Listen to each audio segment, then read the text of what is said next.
মিরপুর 13 নম্বর হতে এক ভাই আমাকে কল দেয় যে তার বাসার ছাদে নাকি একটি চিল অসুস্থ অবস্থায় পড়ে আছে। তো আমি ব্যস্ততার কারণে মিরপুর 13তে আর যেতে পারিনি, যার ফলে ভাইয়াটি এসে আমাকে এই চিলটি হস্তান্তর করে দিয়ে যায়। কিন্তু চিলটি এতটাই অসুস্থ ছিল যে ওর মাথা তুলতে পারতো না।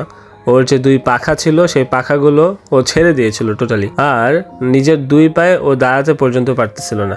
তো মোট কথা ওর বডি পুরোটাই ডিহাইড্রেটেড ছিল। প্রথম 2 দিন আমার ওকে জোর করে খাইয়ে দেওয়া লাগে এবং আস্তে আস্তে ও স্বাভাবিক রূপে ফিরে আসে। এখন যেমন দেখছেন ও নিজে নিজেই খাচ্ছে। আলহামদুলিল্লাহ আগামী কয়েকদিনের মধ্যে হয়তো ও পুরোপুরি সুস্থ হয়ে যাবে। আমার ওকে এখন আরো 1 মাস রাখতে হবে, কারণ এখনো উঠতে শিখেনি। উঠতে শিখলে ইনশাল্লাহ তখন ওকে আমি ছেড়ে দিব, চলে যাবে মুক্ত আকাশে। আর এই চিলের বয়সটা বেশি না, 1 মাস বা 1.5 মাসের বেবি এটা।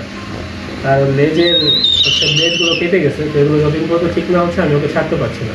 আর এই ব্লেড কাটার ফলে যেটা হয়, ওরার সময় ওদের আর কি যে গ্লাইড করতে হয়, গ্লাইডটা ওরা পাবে না।